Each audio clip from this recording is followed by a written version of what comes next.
स्वागत है आपके अपने YouTube channel premiers coaching classes में। दोस्तों सीटेट एग्जाम 2024 जिसका एग्जाम दोस्तों इस बार 14 दिसंबर को है। दोस्तों हम अपने हर क्लास में आपको बताते हैं कि समय आपके पास बहुत कम बचा हुआ है। 15 दिन का दोस्तों मात्र समय और आपके पास बचा हुआ है। ये दोस्तों अभी तक आप लोगों ने कुछ भी नहीं पढ़ा है तो दोस्तों बिल्कुल घबराने की बात नहीं है। दोस्तों इन 15 दिनों में भी दोस्तों पढ़ करके आप सीटेट एग्जाम पास कर सकते हैं। देखिए दोस्तों, एक इंग्लिश में कहावत है कि practice makes man perfect. Practice makes man perfect यानी कि अभ्यास ही आदमी को पूर्ण बनाता है, चाहे दोस्तों वो किसी भी फील्ड में हो। ठीक है दोस्तों, आप कितना भी दोस्तों पढ़ लेंगे आप लोगों के लिए लगेगा कि कुछ भी नहीं पढ़े हैं, कम ही है अभी तक। ठीक है, तो दोस्तों सबसे ज़्यादा ज़रूरी होती है प्रैक्टिस। प्रैक्टिस दोस्तों अगर आप करेंगे ना तो निश्चित रूप से आपको सीटेट एग्जाम पास करने में आपको सफलता मिल जाएगी। तो दोस्तों करना क्या है, अपने आप को इन 15 दिनों में दोस्तों इतना ज़्यादा प्रैक्टिस कर लीजिए, इतना ज़्यादा प्रैक्टिस कर लीजिए कि आप आसानी से सीटेट एग्जाम पास कर लेंगे। लेकिन दोस्तों करना क्या होगा, आपको एक काम करिए दोस्तों, देखिए हम आपको बताते हैं 2014 से लेकर के 2023 तक जितने भी दोस्तों पेपर हुए हैं, ठीक है, जितने भी सीटेट के एग्ज़ाम हुए हैं सभी पेपर्स को दोस्तों ले लीजिए और दोस्तों एक दिन में कम से कम 2 प्रैक्टिस सेट दोस्तों ज़रूर लगाइए।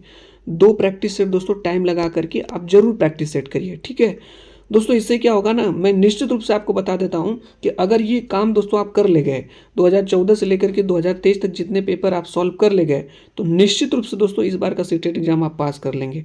ये दोस्तों आप इस क्लास को देख पा रहे हो तो दोस्तों अब से ही और आज से ही स्टार्ट कर लीजिए। ठीक है, देखिए दोस्तों हम अपने इस चैनल पे लगातार आपको प्रैक्टिस सेट करा रहे हैं और डेली ऑन बेसिस दोस्तों आपको प्रैक्टिस कराते हैं और इन सभी प्रश्नों को भी दोस्तों करते जाइए जो हम आपको करा रहे हैं प्रैक्टिस। ठीक है, ये आपकी एग्जाम पॉइंट ऑफ व्यू से बहुत ही ज़्यादा इंपॉर्टेंट है। एग्जाम ओरिएंटेड क्वेश्चन ही हम आपको कराते हैं डेली ऑन बेसिस और देखा करिए दोस्तों कि इनमें कितने प्रश्न सही होते हैं। ये दोस्तों आप सीटेट एग्जाम की प्रिपरेशन कर रहे हो तो आज की क्लास में हम आपको जो है कि सामाजिक विज्ञान एवं अध्ययन के 40 से 45 प्रश्नों का दोस्तों एक टेस्ट कराने वाले हैं और देखते हैं दोस्तों इन 40 से 45 प्रश्नों में आपके कितने प्रश्न सही होते हैं। स्पेशली दोस्तों ये पेपर 2 के लिए है। यदि आप दोस्तों पेपर 2 का एग्जाम देने जा रहे हैं तो दोस्तों इस टेस्ट को जरूर दीजिए और देखिए कि कितने प्रश्न आपके सही होते हैं। तो दोस्तों विदाउट डिले मॉक टेस्ट को स्टार्ट किया जाए और देखा जाए कि कितने प्रश्न आपके सही होते हैं आज की इस क्लास से। ये दोस्तों हमारे चैनल से नहीं जुड़े हैं तो चैनल को जल्द से जल्द दोस्तों सब्सक्राइब करके जुड़ जाइए, क्योंकि डेली दोस्तों आपको इसी तरह का टेस्ट हम आपको प्रोवाइड करेंगे और देखेंगे कि कितने प्रश्न आपके सही होते हैं। तो चलिए दोस्तों पहला प्रश्न आपके सामने रहा, फर्स्ट नंबर का प्रश्न, इसका आंसर आप बताएंगे क्या होगा। प्रश्न हमारा दोस्तों है कि प्राचीन नगर तक्षशिला किन दो नदियों के बीच स्थित था। प्राचीन नगर दोस्तों तक्षशिला किन दो नदियों के बीच स्थित था। सिंधु तथा झेलम, झेलम तथा चिनाब, चिनाब तथा रावी, रावी तथा ब्यास। देखिए दोस्तों हमारे साथ इन प्रश्नों को पढ़िए, लेकिन हमसे पहले आप सोच लिया करिए कि इसका आंसर क्या सही हो सकता है। तो दोस्तों आपका जो तक्षशिला नदी है ये सिंधु और झेलम नदी के बीच स्थित था। ठीक है, आगे चलते हैं दोस्तों, अगला प्रश्न है, इसका आंसर आपको बताना है कि मौर्य काल में शिक्षा का सर्वाधिक प्रसिद्ध केंद्र कौन सा था। मौर्य काल में शिक्षा का सर्वाधिक प्रसिद्ध केंद्र कौन था। वैशाली, नालंदा, तक्षशिला या उज्जैन। तो दोस्तों इसका सही आंसर आपका हो जाएगा आपका तक्षशिला।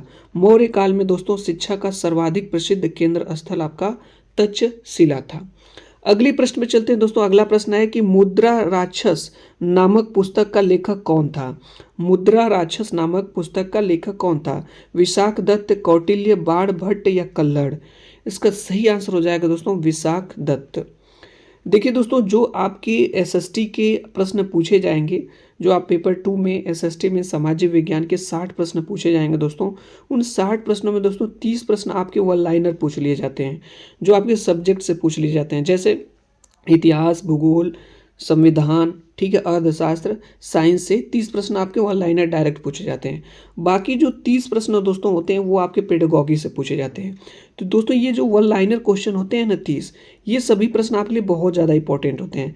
शिक्षण दोस्तों अगर आप अच्छे से आपके अंदर समझ विकसित हो गई है शिक्षण की तो आराम से इन प्रश्नों को आप कर लेंगे अच्छे से पढ़ करके। लेकिन ये जो प्रश्न है दोस्तों ना ये वन लाइनर पूछे जाते हैं। अगर इनका आंसर आपको पता है तो ठीक है, नहीं पता है तो दोस्तों ठीक है। तो आप लोगों को दोस्तों करना क्या है कि ये जो पेडागॉजी के प्रश्न पूछे जाएंगे 30 क्वेश्चंस, इनकी लगातार प्रैक्टिस करनी है और वन लाइनर क्वेश्चन भी आपको तैयार करते रहना है। ठीक है, तो चलिए दोस्तों इसका आंसर आप बताएंगे क्या होगा। अगले प्रश्न में हम लोग चलते हैं। अगला प्रश्न हमारे सामने ये रहा दोस्तों, महात्मा बुद्ध का महापरिनिर्वाण कहाँ हुआ। लुम्बिनी में, बोधगया में, कुशीनगर में या कपिलवस्तु में? इसका सही आंसर दोस्तों आपको बताना है। तो दोस्तों इसका राइट आंसर जल्दी से आप बताएं। सही आंसर हो जाएगा दोस्तों कुशीनगर में। महात्मा बुद्ध का महापरिनिर्वाण दोस्तों कुशीनगर में हुआ। अगले प्रश्न पे चलते हैं दोस्तों। अगला प्रश्न हमारे पास है कि गुलाम वंश का प्रथम शासक था कुतुबुद्दीन ऐबक, इल्तुतमिश, रजिया सुल्तान या बलबन? इसका आंसर दोस्तों आप लोग बताएं फटाफट, क्या हो सकता है? राइट आंसर हो सकता है दोस्तों इसका कुतुबुद्दीन ऐबक। गुलाम वंश का प्रथम शासक था कुतुबुद्दीन ऐबक। देखिए दोस्तों, समय आपके पास बहुत कम है और इस समय सबसे ज़्यादा जरूरी है प्रैक्टिस। ठीक है, जितना जल्दी हो सके दोस्तों ज़्यादा से ज़्यादा प्रश्नों का डेली ऑन बेसिस जरूर प्रैक्टिस करिए। चलिए दोस्तों, इसका आंसर आप बताएंगे क्या होगा। प्रश्न हमारा है कि आगरा में किसने इत्मादुल्ला का मकबरा बनवाया था? अकबर ने, जहांगीर ने, नूरजहां ने या शाहजहां ने? इसका राइट आंसर हो जाएगा दोस्तों नूरजहां ने। देखिए दोस्तों, इन प्रश्नों का आंसर अगर आपको नहीं पता है तो कोई बात नहीं, लेकिन दोस्तों पढ़ने के बाद इन प्रश्नों को जरूर तैयार कर लीजिए। ठीक है, क्योंकि हो सकता है दोस्तों ये प्रश्न आपकी बहुत ही ज़्यादा इंपॉर्टेंट है। ये वे सभी प्रश्न हम आपको करा रहे हैं जो सीटेट के कई बार एग्जामों में पूछे गए हैं। हो सकता है दोस्तों ये प्रश्न रिपीट कर जाएं। प्रश्न हमारा है कि महमूद गजनवी के साथ भारत आने वाले प्रसिद्ध इतिहासकार कौन थे? बदायूनी, अलबरूनी, अफीक या इब्न बतूता? इसका सही आंसर दोस्तों हो जाएगा अलबरूनी। नेक्स्ट क्वेश्चन दोस्तों, अगला प्रश्न है, जल्दी से इसका आंसर आप बताएंगे क्या होगा। खानवा के युद्ध में पराजित हुआ था राणा प्रताप, हेमू, राणा सांगा, अलाउद्दीन खिलजी? इसका राइट आंसर हो जाएगा दोस्तों राणा सांगा। अगला प्रश्न दोस्तों कि भक्त तुकाराम किस मुगल सम्राट के समकालीन थे? बाबर, अकबर, जहांगीर, औरंगजेब? इसका राइट आंसर हो जाएगा दोस्तों जहांगीर। आगे चलते हैं दोस्तों, अगला प्रश्न है यहाँ पे देखिए दोस्तों। ठीक है, इसको हम लोग पढ़ते हैं। प्रश्न हमारा दोस्तों है कथन और कारण। देखिए हम एक चीज़ दोस्तों बता देना, सीटेट के जो एग्ज़ाम है इधर 1 से 2 सालों में दोस्तों ना, इधर 1 से 2 सालों में कथन और कारण के बहुत ज़्यादा प्रश्न पूछे जा रहे हैं। ठीक है, कम से कम दोस्तों जब हमने अभी एग्ज़ाम दिया था अभी फ़िलहाल सीटेट का, तो उसमें कथन और कारण के बहुत सारे प्रश्न पूछे गए। 20 से 25 प्रश्न दोस्तों बस कथन और कारण के पूछ लिए गए। तो दोस्तों ये बहुत इंपॉर्टेंट है और इस तरह के प्रश्नों का जरूर प्रैक्टिस करके आप जाइए। चलिए दोस्तों पढ़ते हैं कथन को। कथन दिया गया है, मोहम्मद बिन तुगलक ने एक नया स्वर्ण सिक्का जारी किया जो इब्न बतूता द्वारा दिनार कहलाया गया। कारण है कि मोहम्मद बिन तुगलक पश्चिम एशियाई तथा अफ्रीकी देशों के साथ व्यापार में अभिवृद्धि के लिए स्वर्ण सिक्कों की सांकेतिक मुद्रा जारी करना चाहता था। तो दोस्तों इसका आंसर आपको बताना है क्या होगा। इसका राइट आंसर आप बताएंगे क्या होगा। तो दोस्तों आपका जो कथन है ये तो सही है, लेकिन आपका कारण जो है ये आपका क्या है, गलत है। जो कथन आपका दोस्तों ये तो सही है, लेकिन जो कारण आपका ये गलत है। तो दोस्तों इस तरह से देखा जाए तो ये सिर्फ आपके ऑप्शन नंबर सी में दिया गया है। ठीक है, यहाँ पे देखिए ए सही है लेकिन परंतु आर गलत है। ठीक है, ऑप्शन नंबर आपका सी सही हो जाएगा। आगे चलते हैं दोस्तों, अगला प्रश्न है और ये इसका आंसर आप बताएंगे क्या होगा। प्रश्न हमारा दोस्तों की हल्दी घाटी का युद्ध हुआ था 1756 में, 1576 में, 1772 में, 1782 में? इसका सही आंसर दोस्तों हो जाएगा आपका 1576 ईस्वी में हल्दी घाटी का युद्ध हुआ था। आगे चलते दोस्तों, अगला प्रश्न है, इसका आंसर आप बताएंगे क्या होगा। ये हमारा प्रश्न है दोस्तों। सभी प्रश्न दोस्तों आपका इंपॉर्टेंट है आप लोगों के लिए, इसलिए दोस्तों सभी प्रश्नों को अवश्य ही देख करके जाएं। वर्ष 1857 के विद्रोह के पश्चात ब्रिटिश सरकार ने सिपाहियों का किन प्रांतों से चयन किया? उत्तर प्रदेश एवं बिहार के ब्राह्मण, पूर्व से बंगाली एवं उड़िया, और गोरखा, सिख एवं पंजाबी उत्तर प्रांत, मद्रास प्रेसिडेंसी एवं मराठा? राइट आंसर दोस्तों इसका हो जाएगा गोरखा, सिख एवं पंजाबी उत्तर प्रांत हो जाएगा। अगला प्रश्न दोस्तों है कि ट्रेड यूनियन आंदोलन के क्रांतिकारी चरण का समय था 1939-45, 1926-39, 1918-26, 1914-18? राइट आंसर दोस्तों हो जाएगा 1926 से 1939 तक। ठीक है, नेक्स्ट क्वेश्चन पे चलते हैं दोस्तों। अगला प्रश्न हमारा है, पूछा गया कि राष्ट्रीय कांग्रेस से पूर्व सबसे प्रमुख संस्था कौन थी? Bengal British India society, East India association, young Bengal association, Indian association of Calcutta? Right answer दोस्तों हो जाएगा राष्ट्रीय कांग्रेस से पूर्व सबसे प्रमुख संस्था थी दोस्तों इंडियन एसोसिएशन ऑफ कलकत्ता। अगला प्रश्न दोस्तों है कि फॉरवर्ड ब्लॉक के संस्थापक थे जयप्रकाश नारायण, CR दास, मोतीलाल नेहरू, सुभाष चंद्र बोस? इसका राइट आंसर हो जाएगा दोस्तों सुभाष चंद्र बोस। देखिए दोस्तों ये सभी प्रश्न जो सीटेट के एग्जामों में आए हुए हैं इसलिए इंपॉर्टेंट है दोस्तों प्रश्न आप लोगों के लिए। अगला प्रश्न दोस्तों, इसका आंसर आप बताना है आप लोगों को। All India trade union Congress के पहले अध्यक्ष कौन थे? BT Randev, Satyabhakta, Lala Lajpat Rai, N Joshi. Right answer दोस्तों इसका हो जाएगा आपका लाला लाजपत राय। अगला प्रश्न दोस्तों है कि अखिल भारतीय किसान महासभा सर्वप्रथम कहाँ आयोजित की गई? कलकत्ता, मद्रास, लखनऊ या पटना? दोस्तों इसका राइट आंसर हो जाएगा आपका लखनऊ में। अखिल भारतीय किसान महासभा सर्वप्रथम दोस्तों आपकी लखनऊ में आयोजित की गई। अगला प्रश्न दोस्तों है कि केरल की कई भागों के समुद्री तटीय बालू में निम्नलिखित में से कौन से पदार्थ पाए जाते हैं? Ilmenite, zircon, sillimanite, tungsten. दोस्तों आप बताइए कौन से इसमें पदार्थ पाए जाते हैं? राइट आंसर दोस्तों आपको बताना है। इसका सही आंसर दोस्तों हो जाएगा ये सभी पाए जाते हैं। इल्मेनाइट भी पाया जाता है, जिरकॉन भी पाया जाता है, सिल्मेनाइट भी पाया जाता है, टंगस्टन भी पाया जाता है। ये सभी हो जाएगा, ठीक है। नेक्स्ट दोस्तों आगे चलते हैं। अगला प्रश्न है, इसका आंसर आपको बताना है, क्या होगा? भारत का निम्न में से कौन सा क्षेत्र उच्च तीव्रता की भूकंपीय मेखला में नहीं आता है? उत्तराखंड, हिमाचल प्रदेश, कच्छ, कर्नाटक पठार। इसका राइट आंसर दोस्तों हो जाएगा कर्नाटक पठार। कर्नाटक पठार दोस्तों भूकंपीय मेखला में नहीं आता है। अगला प्रश्न दोस्तों है, दुलहस्ती बिजली स्टेशन किस नदी पर स्थित है? दुलहस्ती बिजली स्टेशन दोस्तों किस नदी पर स्थित है? गंगा, यमुना, चिनाब या कावेरी? सही आंसर दोस्तों हो जाएगा चिनाब। चिनाब। आगे चलते हैं दोस्तों। अगला प्रश्न है, इसका आंसर आपको बताना है, क्या होगा? भारत का प्रादेशिक जल फैला है 5 समुद्री मील, 12 समुद्री मील, 15 समुद्री मील या 2 समुद्री मील? राइट आंसर दोस्तों इसका हो जाएगा आपका 12 समुद्री मील में। अगला प्रश्न दोस्तों हमारे पास है, इसका आंसर आपको बताना है कि निम्न में से कौन सी नदी रिफ्ट घाटी में अवस्थित है? बहुत ही ज़्यादा इंपॉर्टेंट प्रश्न दोस्तों, सभी प्रश्न आपके लिए इंपॉर्टेंट हैं। रिफ्ट घाटी में अवस्थित कौन सी नदी? लूनी, चंबल, सोन या ताप्ती? राइट आंसर दोस्तों आपका हो जाएगा ताप्ती। अगला प्रश्न दोस्तों है, पूछा गया है, खादर मिट्टी पाई जाती है पिंडमान पर्वतीय मैदान में, बाढ़ के मैदान में, निम्न पठार में या खड़ी ढलान में? राइट आंसर दोस्तों आपको बताना है, क्या होगा? बाढ़ की मैदान में। खादर मिट्टी पाई जाती है दोस्तों बाढ़ के मैदान में। आगे चलते हैं दोस्तों। अगला प्रश्न है, इसका आंसर बताने आप लोगों को है, क्या आंसर होगा? भारत का सबसे बड़ा जल प्रपात जोग प्रपात, भारत का जब सबसे बड़ा जल प्रपात जोग प्रपात किस नदी पर है? शरावती, कावेरी, गोदावरी या नर्मदा? राइट आंसर हो जाएगा दोस्तों शरावती। अगला प्रश्न दोस्तों है कि निम्न में से किस प्रदेश में अभ्रक संसाधन सर्वाधिक है? राजस्थान में, उत्तर प्रदेश, उत्तराखंड या हरियाणा में? राइट आंसर दोस्तों आपका हो जाएगा राजस्थान में। राजस्थान में दोस्तों सर्वाधिक मात्रा में अभ्रक संसाधन सर्वाधिक है यहाँ पे, ठीक है। आगे चलते हैं दोस्तों। अगला प्रश्न है, इसका आंसर बताएंगे आप। जहाँ पूर्वी घाट और पश्चिमी घाट मिलते हैं वहाँ निम्नलिखित में से कौन सी पहाड़ियाँ अवस्थित हैं? अन्नामलाई पहाड़ियाँ, कार्डमम पहाड़ियाँ, नीलगिरी पहाड़ियाँ, सेवराय पहाड़ियाँ? राइट आंसर दोस्तों हो जाएगा नीलगिरी पहाड़ियाँ। नीलगिरी पहाड़ियाँ। आगे चलते हैं दोस्तों। अगला प्रश्न है, इसका आंसर आप बताएंगे, क्या होगा? निम्नलिखित कथनों पर विचार करिए।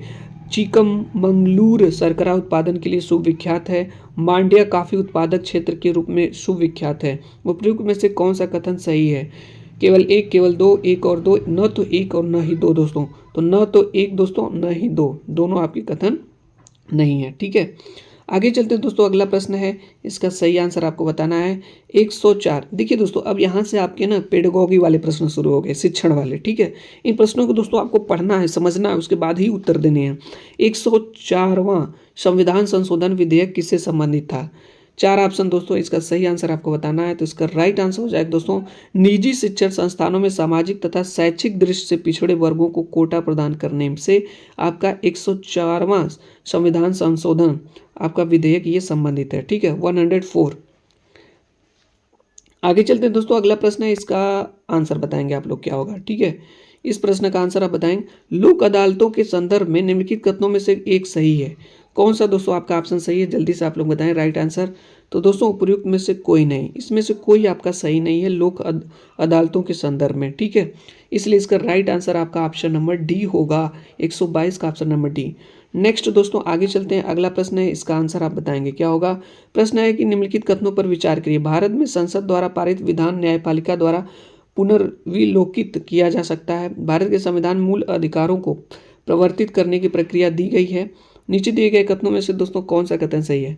तो दोस्तों देखिए, आपका कथन एक भी सही है, दो भी सही है, तो इसलिए जो ऑप्शन नंबर सी होगा ये सही हो जाएगा। एक और दो दोनों हो जाएंगे, ठीक है। 123 का ऑप्शन नंबर सी सही हो जाएगा। नेक्स्ट दोस्तों अगले प्रश्न पे चलते हैं। अगला प्रश्न है, इसका आंसर आप बताएंगे, क्या होगा?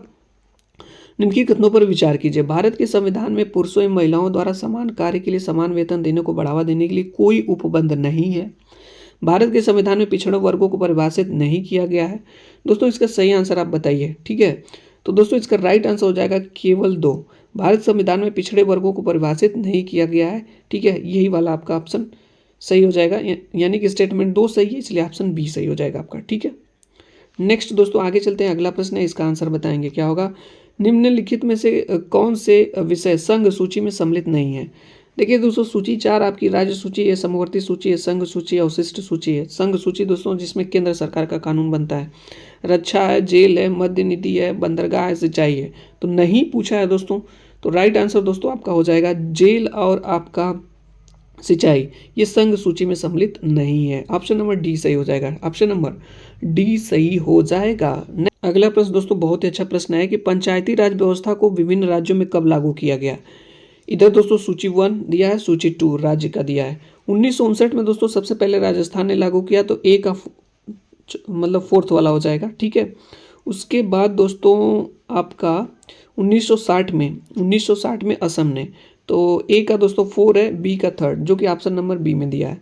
बाकी दोस्तों पढ़ने की ज़रूरत नहीं है। ठीक है, ऐसे ही दोस्तों आपको टाइम बचा लेना है, तो 126 का ऑप्शन नंबर बी सही हो जाएगा। सबसे पहले राजस्थान ने दोस्तों 1959 में, उसके बाद 1960 में असम ने। आगे चलते हैं दोस्तों, अगला प्रश्न है, इसका आंसर आप बताएंगे क्या होगा। निम्नलिखित कथनों पर विचार कीजिए। 2 कथन दिए गए हैं दोस्तों। केवल राज्यसभा में यह शक्ति निहित है कि यह घोषणा करे कि राज्य सूची में किसी विषय के संबंध में राष्ट्रीय हित में संसद विधि बना सकती है। आपात की उद्घोषणा का अनुमोदन करने वाले संकल्प केवल लोकसभा द्वारा पारित किए जाते हैं। तो दोस्तों इसका सही आंसर आपका बताना है, तो केवल ए स्टेटमेंट सही है दोस्तों। संकल्प केवल लोकसभा द्वारा पारित किए जाते हैं ऐसा नहीं है दोस्तों, इसलिए ऑप्शन नंबर ए सही हो जाएगा। केवल ए स्टेटमेंट सही है, आपका दूसरा गलत है। आगे चलते हैं दोस्तों, अगला प्रश्न है, यहाँ पे देखिए कथन और कारण का क्वेश्चन फिर आ गया दोस्तों। भारत में प्रत्येक राज्य के राज्य क्षेत्र में एक उच्च न्यायालय विद्यमान है। भारत के संविधान में प्रावधान है कि प्रत्येक राज्य में एक उच्च न्यायालय हो। जल्दी से दोस्तों आप लोग बताइए। यहाँ पे देखिए दोस्तों, भारत के प्रत्येक राज्य में राज्य क्षेत्र में एक उच्च न्यायालय विद्यमान है ऐसा नहीं है दोस्तों, तो आपका कथन आपका गलत है। यहाँ पे आपका कथन गलत हो जाएगा। कारण दोस्तों आपका सही है। ठीक है, प्रत्येक राज्य में एक उच्च न्यायालय हो, ये भारत में संविधान का प्रावधान है। तो कारण तो सही है दोस्तों, कथन गलत है, जैसा कि ऑप्शन नंबर डी में ए गलत परंतु आर सही। नेक्स्ट दोस्तों अगले प्रश्न में चलते हैं। अगला प्रश्न है, इसका आंसर आप बताएंगे। भारत में न्यायपालिका के बारे में निम्नलिखित कथनों में से कौन सा सही है। यहाँ पे देखिए 3 स्टेटमेंट दिए गए हैं दोस्तों, आप लोग पढ़िए इसको, बताइए कि कौन सा स्टेटमेंट आपका सही है। इसका राइट आंसर हो जाएगा आपका दोस्तों स्टेटमेंट 2 और स्टेटमेंट 3, यानी कि भारत के संविधान में अधीन संघ एवं राज्यों के लिए एकल एकीकृत न्यायालय व्यवस्था है। अधीनस्थ न्यायपालिका के संगठन में अलग अलग राज्यों में हल्का अंतर है, यानी 2 और 3 सही है दोस्तों। 2 और 3 आपका सही है। आगे